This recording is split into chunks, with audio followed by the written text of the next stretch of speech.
This Week in Agribusiness. Our special Christmas edition of This Week in Agribusiness is brought to you by Pioneer.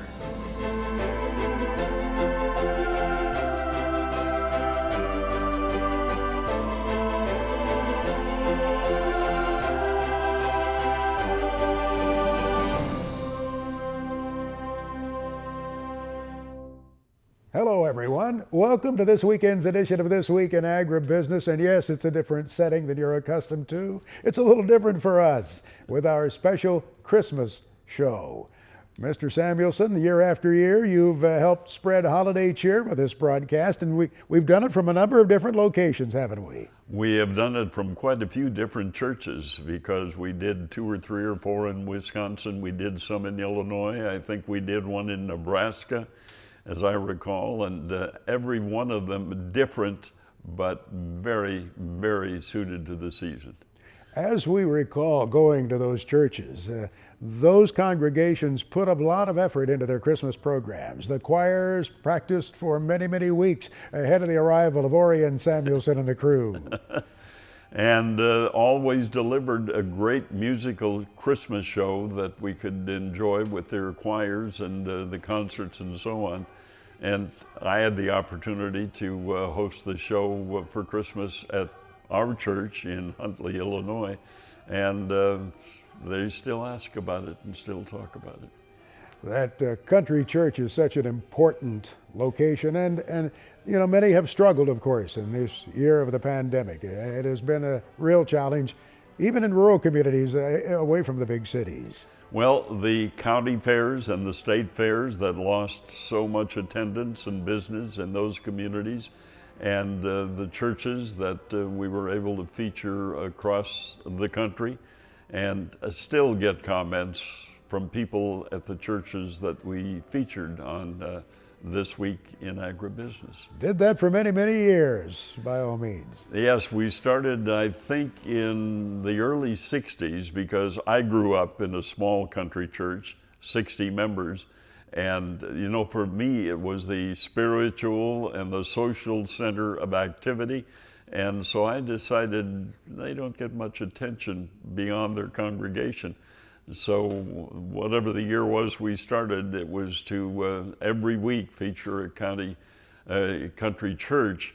And the one thing I regret is I didn't print a book with all of the photos and all of the features. I could have made $1 million. That would have been magnificent. You know, one thing that always occurred to me as we put those country churches in the spotlight, how many of them had been destroyed by fire over the years? How many of the structures of the church? But it was a reminder of how long those congregations had been out there in the countryside. And quite often that steeple was the highest point where the bolt of lightning would hit. But we always saw them rebuild, again reminding us that the church was the congregation and not the structure. Absolutely, and I hope we told that story very well. Oh, I think so. You remember, of course, growing up, and in the church we had to learn our piece, the piece for the Christmas yes. program. Do you know your piece, Orion? Yeah. And I'll bet you got asked the same question. Oh, yes, it was drilled. I mean, not only at Sunday school, but at home as well. But that Christmas program at the church was something I think most of us have never forgotten and recall with a real warmness in the heart. We cherish those days. We really did. And of course, I grew up on a farm home without electricity. When young people today say, what's the biggest change in technology you've experienced in your lifetime? I know the date, April 11th, 1946, when the REA hooked us up to electricity.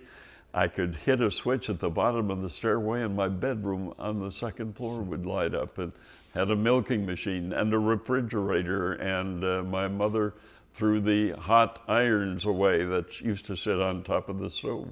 And yeah, it changed life totally.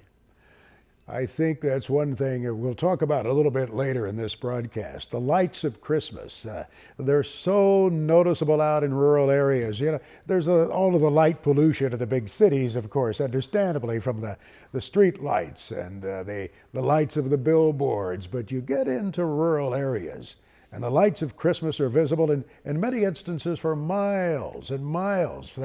That point on top of the grain elevator or the courthouse in a rural community. There's something neat about that. And flying the airplane over rural America at Christmas time, that's how you identified farms and where the buildings were, because you could see the Christmas lights from the airplane very well.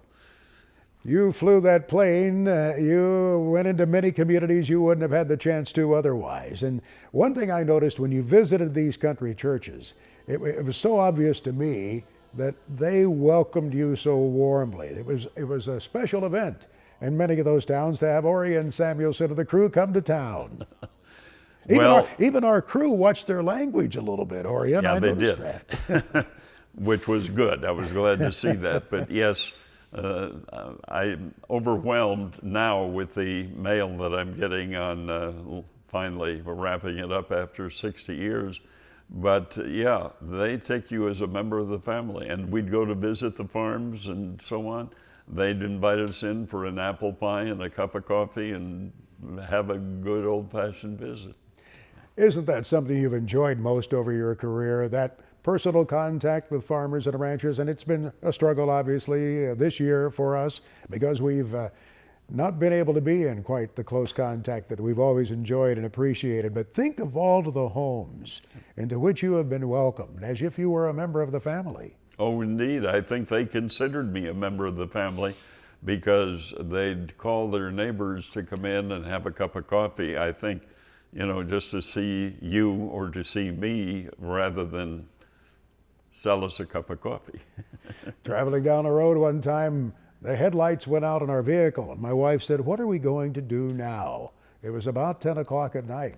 And I said, well, within about a 3-mile radius of where we were at that moment, I know 4 farm families, and they would welcome us in. The first thing they would do would be to offer that cup of coffee and a piece of pie, and then the next thing would be, oh yeah, we'll fix those lights in the morning. There's something neat about that, isn't there? There really is, and the way that farmers and ranchers found to decorate their farmsteads at Christmas time made them readily visible from the air, probably more so than from a car driving alongside the farm. We're going to talk about that a little bit later because it occurred to me in recent weeks as I saw text messages coming to me with Christmas decorations, as I saw posts in the social media, as there were lights emailed to me. Several farmers pointed out these lights were up for the first time on their farmsteads.